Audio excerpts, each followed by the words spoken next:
Welcome to this episode of Crypto Calling. Today's guest is Milan Koehler. Milan is co-founder of Sustaim, and I talked to him about how we can reduce our carbon footprint with the help of the blockchain. Welcome to this week's episode of Crypto Calling. Today's guest is Milan Koehler. Milan is the co-founder of Sustaim, and I'm very thrilled to have him here with me today. Milan, welcome to the show. Hi, Felix. Yeah, thank you so much for having me. I'm excited to get started. You are the co-founder of Sustaim, which is part of our BFG Superstars Program. Can you quickly introduce yourself and what you do, what Sustaim does? Yeah, sure. So I'm currently a fourth semester student at the WHU Otto Beisheim School of Management. And basically, Sustaim is a way for carbon certificates to be brought onto the blockchain and then easily traced by companies who purchase them. So basically, the journey started out, or I guess the big question of why we're doing it, is that me and Peter really are extremely passionate about kind of making change. We want to see change in the environment. We want to see change of course, on the regulatory side, on policies from the government, but also in the private sector. We believe that a lot can happen to impact the environment and to change the course of climate change. And that's why we really founded Sustaim and why we want to see our product progress now.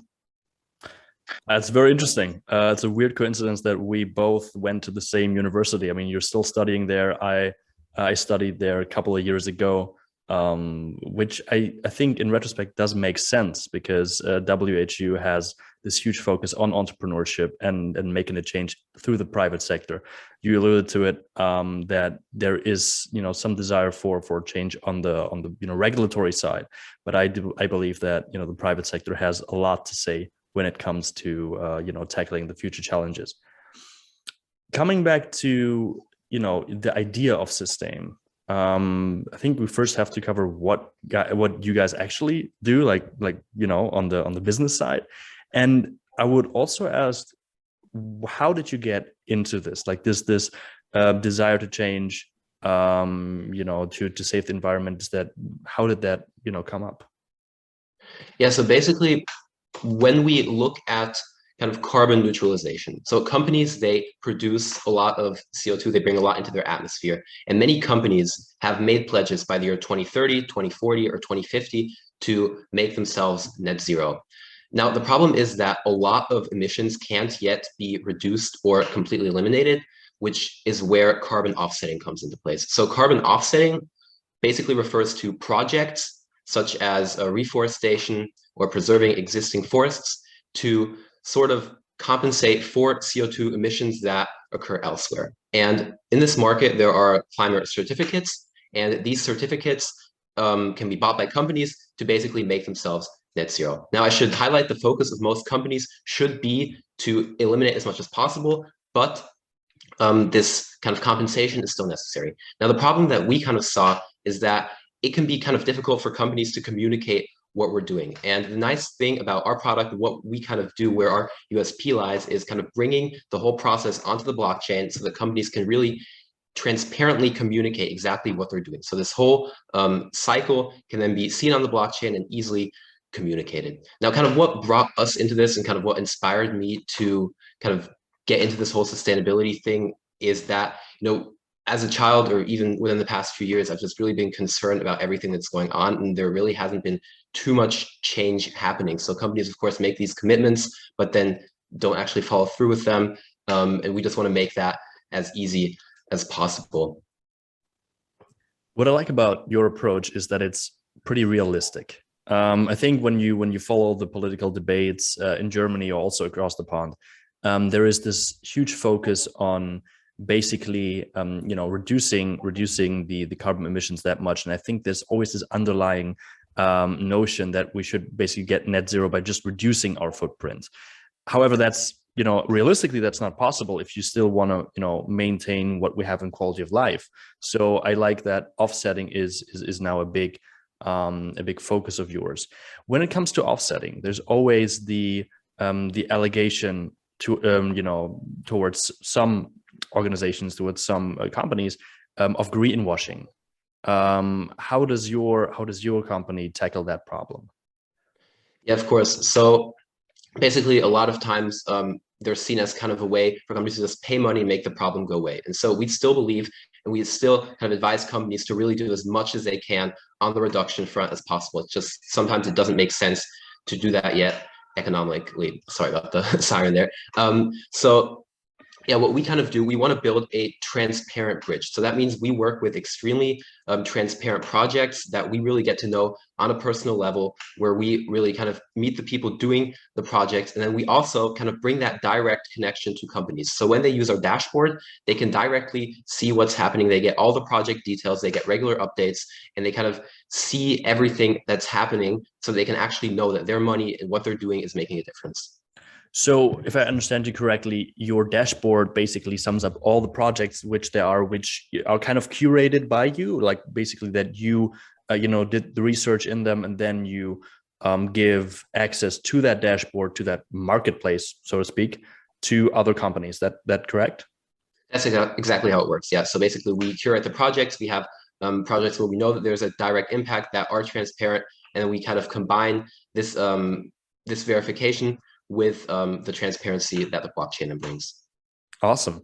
When we talk about the blockchain, I think there are two reasons why people appreciate the blockchain. It's either that they fall in love with the technology, or they just see it as a tool to achieve some ends.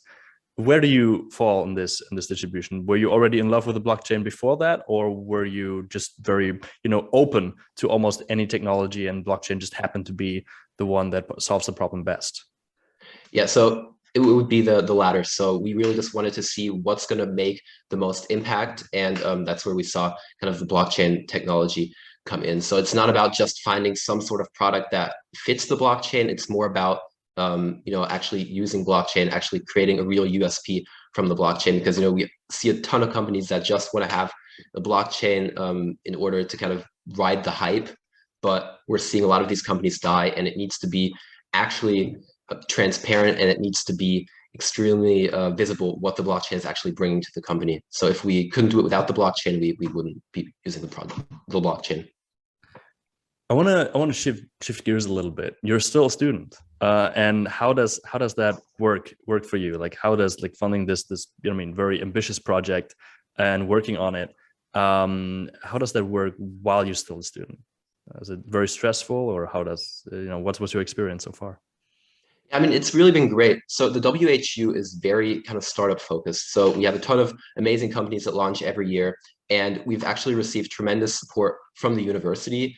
And of course, it's been a balancing act, between sometimes exams and then meetings kind of colliding. But I think as long as the passion is there, as long as the drive is there, it's definitely possible. I'm also going to be heading into my semester abroad now in August, so that's also, of course, going to be a balancing act then. But on the other hand, I mean, something I'm really passionate about, and it's something that really, I think, if somebody wants to do it, they can make it work on the side. And I just think it's awesome to really get started as soon as possible. I mean, if I weren't, doing or founding my own startup, I'd probably be working in a startup.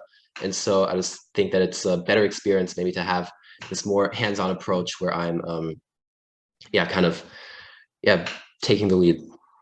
Remembering my time at WHU, I think you might have more time at within the semester abroad than when you were in Falun. But yeah, I mean, the support is definitely tremendous. It has been for I think decades now. So I'm very glad you have those opportunities. Speaking of opportunities, the BFG Superstar Program, how did you get into it? Yeah, so it was actually kind of a contact from the school who recommended it to us. The guy from the Entrepreneurship Center, he knew that we were looking for accelerators to join, and he just thought it might kind of work perfectly, because previous to this idea, we were working on a different idea also in the tokenization space. And so, he saw that, and once we kind of applied, we kind of made the switch to sustainability. But yeah, that was kind of what led us there. And we just believe that the BFG program is really well situated to kind of solve some of the issues that we were having with the previous idea. So especially when it comes to regulations, and also, of course, the amazing network within the blockchain community. Yeah, there are so many layers to this. I think also when you're in Germany, regulatory is a big thing, because I mean, if you're very naive in the beginning, and you start out and you're like, hey, I'm going to change the world now, and then the regulators are like, I don't know if you're going to change the world, man. But so it's really important that you have that network. What was the most striking like benefit you got from being within the program? I would just have to say kind of the structure that it gave us. So previous to this, me and Peter had been working on an idea, like I said, for about 6 months, and we were just kind of accountable to ourselves, and we didn't really have a mentor or somebody to go to whenever we had questions. So sometimes, we'd be like in a loop for a week just trying to solve a few issues that, the accelerator could have tackled with us within 1 or 2 days. And just having that mentor, having that person who we can always text, we can always call, who can make introductions, has been just so valuable. And it's kind of just held us accountable and made us really gotten us to the stage. We never would have gotten here without kind of this rigorous support system and the amazing support that we've gotten from the mentors. So within Sustaim, how do you divide up the work? Yeah, so basically we've roughly split it so that Peter does more of the kind of sales, investor outreach, and kind of that front, kind of marketing, communicating our product to the outside world. And I'm more on the operations and supply side. So working to find projects and also kind of making sure that the technical product that we build can then later facilitate this project. How hard is it to find and, subsequently vet, those projects? It's pretty difficult because the market as a whole, the carbon certificate market, is extremely intransparent. I mean, when we think about it, there's thousands of different projects at lots of different price points for lots of different desires from companies and people willing to offset. So it's not super easy to kind of get through it. So it's a lot of just sending out cold emails, talking to a lot of people, talking to experts, of course, as well, because they kind of guide us into the best way of doing things, and have really now led us to a point where we have a really good overview of the market and also some great suppliers that we can work with. Yeah, I also heard that there are different ways of basically calculating the entire impact of each initiative, which might, also further make your, job more difficult there.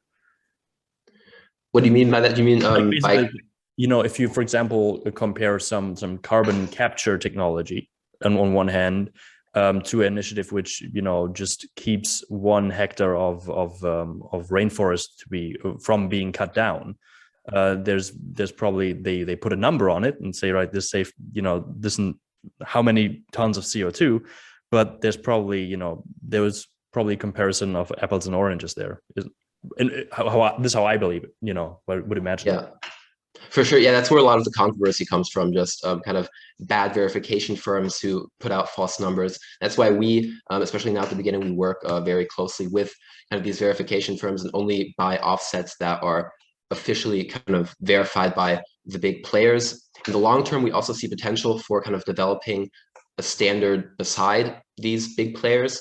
However, in the short term, as we're getting close to launch, it just makes sense to go with what companies want, because a lot of companies, they have written in their shareholder agreements that they only worked with these kind of high transparency, high value certifiers. And so, yeah, we're sticking to that for now.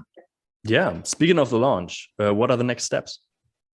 Yeah. So basically right now we're looking to kind of build out the regulatory side in 2 months, and also kind of get our name out there, get the marketing push going, and just really kind of stabilizing everything for the launch that within or towards the end of the summer. And so until that, we hope to be kind of ready in the market to actually start offering the pilot. And we're also talking to lots of companies, of course, trying to get some pilots now. We're in very good talks already, and we hope to have some. We can actually, as soon as the product is ready, directly work towards creating impact. All right. Exciting. I will definitely follow you guys. Where can our listeners follow you and see what you're doing? Yeah, you can definitely find us on LinkedIn. So that's the best place right now. So it's Sustaim, Sustaim. And if you're interested, you could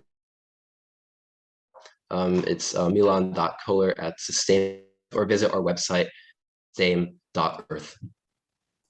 All right, perfect. Those links will be added obviously in the description.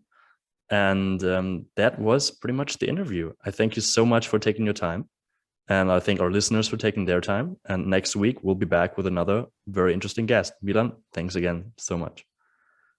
Thanks for having me. All right. Take care.